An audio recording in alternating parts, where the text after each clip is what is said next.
মজার ব্যাপার হলো আপনার পুরো গল্পটা কেউ জানবে না, তবু জাজ করবে।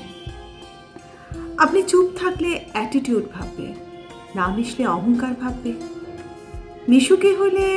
গায়ে পড়া ভাব ভাববে, কোনো অনুষ্ঠানে না গেলে অসামাজিক ভাববে, সব অনুষ্ঠানে হাজির হলে খেতে চলে এসেছে ভাববে,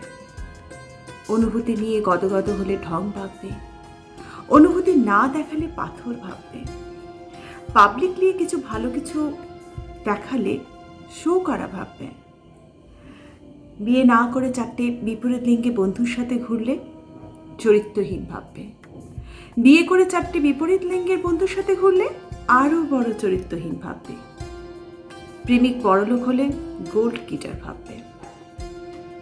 দামি শাড়ি পরে ছবি দিলে বরের টাকায় ফুটানি ভাববে, বাচ্চা না নিলে সমস্যা আছে ভাববে, হাত খুলে খরচ করতে জানলে টাকার গরম ভাববে, খরচ না করলে কৃপণ ভাববে, দুঃখ ভুলে হাসি মুখে বেঁচে থাকলে অনুভূতিহীন ভাববে, দুঃখে ডুবে গেলে শিম পেতে চাইছে ভাববে। আসলে কেউ জানতে চাইবে না আপনি চুপ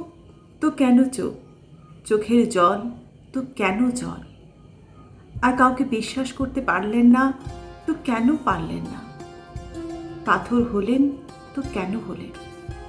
শুধু জাজ করবেন। কিন্তু কি জানেন তো,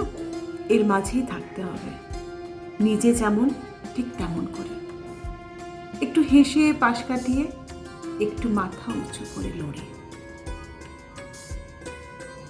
কলমে অমিত দত্ত।